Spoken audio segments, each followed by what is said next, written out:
आजच तुम्ही जे पाहिलं असेल काही वर्तमानपत्रातून राष्ट्रवादी काँग्रेसचे प्रांतिकचे अध्यक्ष खासदार तटकरे यांनी स्पष्टपणे ह्या ज्या बातम्यांचा इन्कार केलेला आहे की काही ठिकाणी असं जे बोललं जात आहे ते साफ चुकीचं आहे, असं काहीही ठरलेलं नाही किंवा संकेत दिले गेलेले नाही. त्यामुळे चर्चा सुरू आहे. तोपर्यंत आता मीडियावर त्याची चर्चा करण्याचं काही कारण असं मला वाटत नाही. आपण असा दावा केला की एकनाथ शिंदेंच्या शिवसेना अर्थात आम्ही केला आहे दावा तो. मग त्यांचे आणि आमचे सारखेच आमदार आहेत. त्यांचे आमदार खासदार जे आहेत हे BJP आणि मोदी साहेबांची जी लोकप्रियता त्यांचीसुद्धा मतं घेऊन ते निवडून आलेले आहेत. आमचे लोक जे आलेले आहेत ते त्या प्रवाहाच्या विरुद्ध जाऊन निवडून आलेले लोक आहे. हा एक फॅक्टर जो आहे हा लक्षात घ्यायला पाहिजे. परंतु ते काय किंवा म्हणजे शिंदे गट काय किंवा अजितदादा काय किंवा BJP काय, या सगळ्यांनी जे आहे सगळ्यांना एकमेकाला समजून जे आहे एकमेकाचा मान सन्मान राखून जो जिथे निवडून निश्चितपणे येईल त्याच्या बाबतीमध्ये ते निर्णय घेतील अशी आमची खात्री आहे. आपल्या पक्षाच्या काही बैठकांमध्ये लोकसभेवर चर्चा झाली आहे. दिंडोरची जागा देखील आपला पक्ष लढवेल अशा स्वरूपाची चर्चा होती. असं आहे की आम्ही जवळजवळ 15-16 मतदारसंघातील कार्यकर्त्यांबरोबर चर्चा केली. त्यात काही मंत्री होते, काही आमदार होते आणि सगळ्यांनी जे फार उत्साहपूर्ण ते आपली मतं मांडली. आणि अनेक ठिकाणी तर 6 पैकी 4 आमदार तर आमचे आहेत राष्ट्रवादीचे. काही ठिकाणी आमचे पूर्वीचे लोक निवडून सुद्धा आलेले आहेत. तर असा हा एक प्रश्न आहे. आणि दुसराही एक दृष्टिकोन असा आहे की बा हे 6 जे साधारणपणे जे आहेत महसूल विभाग आहेत त्या सगळीकडे जे आहे प्रतिनिधित्व मिळालं पाहिजे. हाही एक विषय जो आहे हा समोर आलेला आहे. नाशिकची जागा देखील महत्त्वाची आहे. समीर भाऊंनी नाशिक लोकसभेमध्ये गेल्या त्यांच्या टर्ममध्ये केलेली कामं या सगळ्या पार्श्वभूमीवर नाशिकच्या लोकसभेवर देखील आपला दावा असणार आहे. असं नाशिकला जर आम्हाला ही जागा मिळाली तर कोण लढणार हे पक्ष ठरवेल. हे बरोबरच आहे की इथे नाशिक शहर आणि जिल्ह्यामध्ये जे आपण काम केलेलं आहे हे लोकांच्या समोर आहे. बाकीचे कोणी किती सांगितले की त्यांनी काय काम नाही काय केलं, पण आम्ही काय केलं हे सगळं नाशिककर पाहतात. त्याच्यामुळे मला ते सांगण्याची काही आवश्यकता असं काही वाटत नाही. परंतु अगोदर ती जागा सुटली पाहिजे. सुटली तर मग कोणी लढायचं ते पक्षामध्ये ठरवलं जाईल. रामदास कदमांनी काल प्रतिक्रिया दिलेली आहे की आम्ही मोदी आणि अमित शहा यांच्यावर विश्वास ठेवून आलेलो आहोत. केसाने गळा कापला जाऊ नये याची दक्षता त्यांनी घ्यायला पाहिजे. आता तसे शार्प रिॲक्शन काय मी काही देणार नाही तूर्त तरी. आणि आपण मला असं वाटतं एकमेकावर विश्वास ठेवूनच आपण पुढे जायला पाहिजे. साहेब, आपण काल नाशिक पालिका संदर्भात एक मुख्यमंत्र्यांना पत्र पाठवलेलं आहे. भूखंड संदर्भात खरं हे पत्र आहे. अत्यंत गंभीर घटना आहे आणि या संदर्भात कशा पद्धतीने काल वर्तमानपत्रामध्ये सुद्धा काही बातम्या आल्या. मला असं वाटतं त्या सगळ्या गोष्टीचं म्हणजे मलाच कळलं नाही की अशा बातम्या काय आहेत. यामध्ये जे आहेत कांदे विरुद्ध भुजबळ असा संघर्ष जे दाखवण्यात आला. कुठे प्रश्न येतो कांद्यांचा इथे? आणि कांद्यांचा मला काय संघर्ष आहे? आम्ही सगळे एकाच सरकारमध्ये काम करतो आहोत. मला काही लोकांनी पत्र आणून दिली की इथे शिक्षणासाठी असलेला भूखंड जो आहे त्याचं रिझर्वेशन चेंज करता आहेत. तर मला असं मी या मताचा आहे. म्हणजे मुंबईचा महापौर होतो तेव्हापासून मी या मताचा आहे. मुंबईला सुद्धा असे जे भूखंड जे आहेत शिक्षणासाठी, इस्पितळासाठी, मोकळे मैदान, गार्डनसाठी, अशा वेगवेगळ्यासाठी इथे अनेक वेळेला आमच्याकडे पैसे नसायचे एवढे सगळे भूखंड ताबडतोब ताब्यात घ्यायला. मग हे भूखंड जे आहेत आम्ही ज्यांना इस्पितळ काढायची त्यांना देऊन टाकले किंवा ज्यांना शाळा कॉलेज काढणाऱ्या ज्या चांगल्या संस्था आहेत त्यांना म्हटलं की तुम्ही ह्या शाळा कॉलेजेस तिथे काढा. काही ठिकाणी TDR वगैरे त्यांना देण्यात आला आणि ते भूखंड जे आहेत ताब्यात घेण्यात आले. तर माझं स्पष्ट मत आहे की अशा रीतीने, कारण पुढे पुढे जी नाशिकची जी काही लोकसंख्या वाढते त्याच्यामुळे शाळा कॉलेजेस जे आहेत आणि आज जगामध्ये ज्ञानाला जास्त महत्त्व आहे त्याच्यामुळे शाळा कॉलेज किंवा इस्पितळं किंवा मोकळ्या जागा गार्डन्स या रिझर्वेशनला आपण धक्का लावू नये त्याच्यासाठी दुसरा काहीतरी मार्ग काढला पाहिजे. त्याचबरोबर मागे असं एक प्रकरण झालं होतं की काही लोकांनी विशिष्ट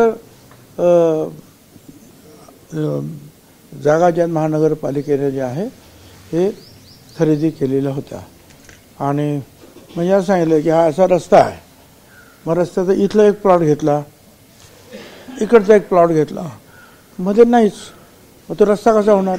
पण यांना पैसे देण्यासाठी जे आहे ते सगळं काही करण्यात आलं होतं. मग त्याचे जे आहे फार मोठी जे आरडाओरड झाली मग त्याची चौकशी सुरू झाली. तसा एक भाग आहे की बा ज्या अशा काही गोष्टी आहेत त्याच्यावर कुणाचं प्रेशर आणून हार्डमार्गाने जर कोणी करत असेल तर ते करू नये. आणि तिसरं म्हणजे ह्या ज्या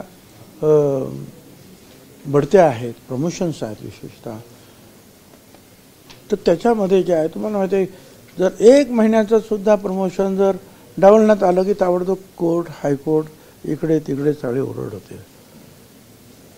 त्यामुळे करंजकर जे आहेत हे चांगले अधिकारी आहेत. तर मी त्यांना सुद्धा फोन करून सांगितलं की असं आहे की कोणी काहीतरी सांगेल तर त्याला पण तुम्ही बळी पडू नका कारण अडचणीत सापडल्यानंतर मग कोणी सोडवायला काही येत नाही. त्यामुळे आपलं सरळ काम करावं काय आणि या अशा काही आणि तुम्हाला काय म्हणजे अडचण त्यांना पण येऊ नये म्हणून मुख्यमंत्र्यांनी पत्र दिलं तुम्ही सुद्धा जा या बाबतीमध्ये त्यांना आश्वस्त करायला पाहिजे काय आणि त्यांना सुद्धा प्रोटेक्शन द्यायला पाहिजे की तुम्ही आपलं नीट आणि स्वच्छ काम करा. नियमाने जे आहे प्रमोशन्स जे आहेत ते करा. आवश्यक असेल तर व्यवस्थित कारणं देऊन मग तुम्ही जे आहे त्याच्याबद्दलचे जे काही भूखंड जे तुम्हाला घ्यायचे असतील महानगरपालिकेला तर घ्या. उगीच कोणाला तरी पैसे द्यायचे आहेत आणि कारण नाही म्हणून ते घेऊ नका. आणि ह्या पब्लिक अम्युनिटीसाठी लोकांच्या या सुखसोयीसाठी जे भूखंड आहे शाळा कॉलेज इस्पितळं वगैरे वगैरे त्याचं रिझर्वेशन अजिबात करू नका हे मी त्यांना सांगितलं आणि मला असं वाटतं की ते त्याप्रमाणे ते ऐकतील. त्याचा अर्थ कोणीतरी लावला की त्यांच्या विरुद्ध काहीतरी आरोप केले नाही. त्यांच्या विरुद्ध आरोप केलेले नाहीत. ते माझ्या दृष्टीने नवीन असल्यामुळे तिथे त्यांना फक्त ज्या इतिहास सांगितला की ह्या गोष्टी आपल्याला सांभाळून करायला पाहिजेत याच्यामध्ये जाऊ नका. आणि मला स्वतःला असं वाटतं एक नाशिककर म्हणून सुद्धा की ह्या गोष्टी ज्या आहेत अशा रीतीने झालं पाहिजे. नाहीतर बरं दुसरं आता असं आहे की ह्या सगळ्या जर अशा गोष्टी तुम्ही काही केल्या तर वर्तमानपत्रातून त्याच्यावर विरोधी पक्ष ज्या हल्ला करणार आणि आता निवडणुका आमच्या सगळ्यांच्या जवळ आल्या त्याच्यामध्ये महायुती लढणार आहे. पक्ष कुठलाही असेल उमेदवार कुठलाही असेल पण सरकारचा उमेदवार इथे उभा राहणार आहे. नाशिक जिल्हा इथे उभा राहणार आहे दिंडोरीला उभा राहणार आहे पुढे उभे राहणार आहेत. आणि मग अशा वेळेला जे आहे या अशा प्रकारचे हल्ले जर झाले विरोधी पक्षाकडून तर ते योग्य होणार नाही. ह्या अशा टीका टिप्पण्यात ऐन वेळेला म्हणून मी त्यांना सावध केलेलं आहे. बाकी माझं कुणाशीही भांडण नाही कांद्यांबरोबर अजिबात नाही कारण त्यांचा काही संबंध येतच नाही. आणि करंजकर जे आहेत त्यांना मी फक्त त्यांना सूचना दिली त्यांना जागृत केले या बाबतीमध्ये जरा सांभाळून काम करायला पाहिजेत आपल्याला. साहेब लवासा प्रकरणी शरद पवारांनी हायकोर्टात धाव घेतलेली आहे. चौकशीच्या याचिकेला त्यांनी विरोध केलेला आहे. स्वाभाविक आहे ना की कुणाला या अशा प्रकारचं जर काही गोष्टी व्हायला लागल्या या यंत्रणांकडून तर शेवटी लोक कोर्टात जाणारच. आम्ही कोर्टात जातो हायकोर्टात जातात सुप्रीम कोर्टात जातात. लोकशाहीमध्ये ह्या ज्या यंत्रणा निर्माण केलेल्या आहेत मशिनरीज निर्माण केलेल्या आहेत त्याचा फायदा सगळे घेणार ना. सगळ्यावर ठाकरे गटाच्या याचिकेवरती आज सुप्रीम कोर्टात सुनावणी होण्याची शक्यता आहे. जो अध्यक्षांनी निर्णय दिला होता त्यावरती सुनावणी. आता मला काय माहिती मी वकील पण नाही तिथला आणि न्यायाधीश सुद्धा नाही. आता आपण पाहायचं की काय निर्णय येतो आहे काय तिथे आर्ग्युमेंट्स होत आहे धन्यवाद सगळ्यांना. काय दुसरं काय नाही. मनोज जरांगे पाटील आहेत. हां मनोज जरांगे पाटील बीडमध्ये 150 ते 200 जणांवर गुन्हा दाखल झाला आहे. माहीत नाही मला काही कल्पना नाही. त्या मनसेचा वर्धापन दिवस आहे. राज ठाकरे आजपासून 3 दिवस नाशिक दौऱ्यावर आहे. सर्वच पक्षीयांकडून नाशिकमध्ये हे करण्यात येत आहे. नाही ते असं आहे ना की लोकशाही आहे. प्रत्येक पक्ष जो आहे आपला पक्ष वाढवण्यासाठी प्रयत्न करणार आणि निवडणुकीच्या वेळेला तर त्या संदर्भात अधिक प्रयत्न करावे लागतात. त्या सगळ्यांना आपण शुभेच्छा दिल्या पाहिजेत.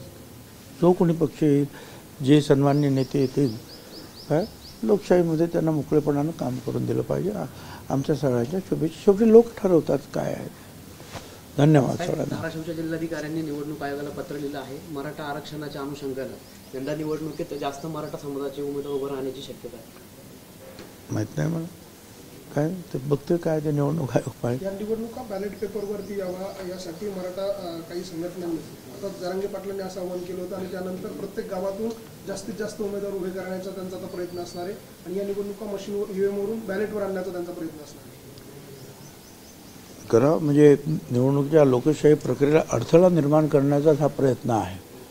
ते जर लोकशाही जर मानत असतील तर अशा प्रकारचे अडथळे निर्माण करू नयेत. बरं हे सोपं आहे का? मी जेव्हा विचार करतो त्यावेळेला एक फॉर्म जर भरायचा असेल तर कुठल्या तरी वकिलाची जी आहे आपल्याला मदत घ्यावी लागते की इथे काय भरायचं, इथे काय भरायचं, राईट. त्याच्यानंतर ते काय डिपॉझिट किती आहे? 5,000 रुपये असेल कमीत कमी. मला काही कल्पना नाही. 5,000 रुपये निदान ते डिपॉझिट असेल. मग आता तुम्ही समजा एवढे सगळे उमेदवार उभे केले तर एवढे सगळे वकील पाहिजे. गावातून एवढे सगळे पैसे भरण्यात आले पाहिजेत. म्हणजे डिपॉझिट भरण्यासाठी सुद्धा काही कोटी रुपये लागतील ना. एवढे सगळे उमेदवार उभे करायचे. आता हे कितपत त्यांना शक्य आहे हे मला कल्पना नाही. पण लोकशाही प्रक्रियेमध्ये, निवडणुकीच्या प्रक्रियेमध्ये केवळ अडथळा आणायचा कारण आपली काहीतरी एक मागणी आहे त्यासाठी अशा प्रकारचा हट्टाग्रह करणं बरोबर आहे असं मला तरी वाटत नाही. तर 13 तारखेला शरद पवारांची नाशिकमध्ये सभा होणार आहे निफाडमध्ये. राहुल गांधी देखील 14 तारखेला नाशिक पंथावर रोड शो करत आहेत. काय परिणाम जाणवेल महायुतीला? असं मी तुम्हाला आता मगाशी तेच सांगितलं की सर्व पक्ष येणार, आपल्या कार्यकर्त्यांशी चर्चा करणार, आपल्या मतदारांना आवाहन करणार आणि लोकशाहीची ही प्रक्रिया जी आहे ही अशी स्मूथली जी आहे सगळी चालली पाहिजे का. आणि जे जे आपल्याकडे येतील त्या सगळ्यांचं जे आहे लोक नीट ऐकतील कोण काय बोलतं आहे, कोण काय बोलतो आणि शेवटी लोक ठरवतील. पण हे सगळ्यांचं स्वागत, सगळ्यांना शुभेच्छा. धन्यवाद. साहेब, आणखीन एक मागच्या काही दिवसांपासून अगदी पंतप्रधानांपासून ते सगळेच नेते काळा मंदिरात जात आहेत. त्यामुळे आगामी निवडणुकांसंदर्भात हिंदुत्वाचा मुद्दा हा महत्त्वाचा ठरेल असं आपल्याला वाटतं. मला काही कल्पना नाही, परंतु ज्यांच्या ज्या भावना आहेत त्याप्रमाणे मंदिरामध्ये जातात. कोणी घरात पूजा करतो आहे, कोण देवीची पूजा करतो आहे, कोण खंडेरायाची पूजा करतो आहे, वेगवेगळे कोण रामाचे, कोण कृष्णाचे, कोण भगवान शंकरांचे.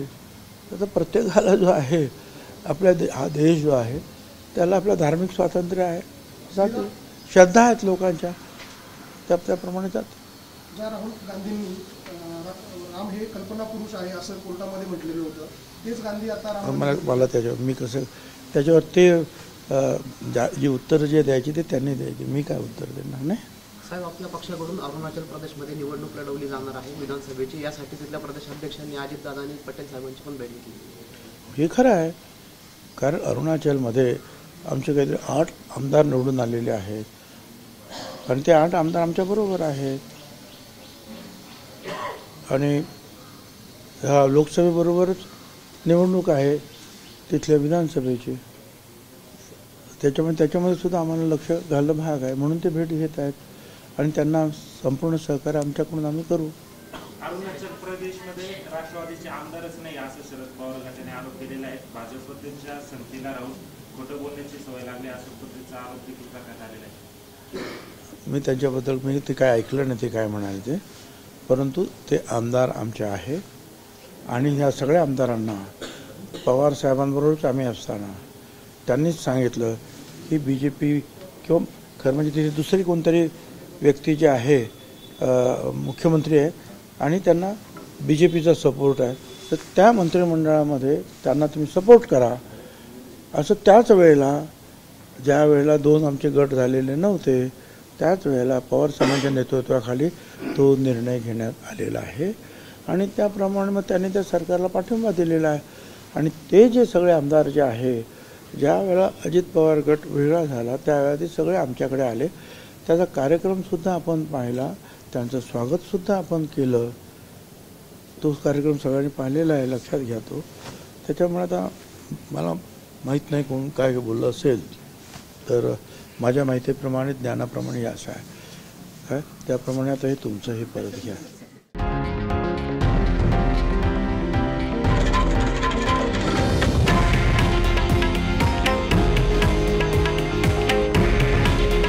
हे आहे देशातील नंबर 1 न्यूज नेटवर्क आणि आपण पाहत आहात TV9 मराठी.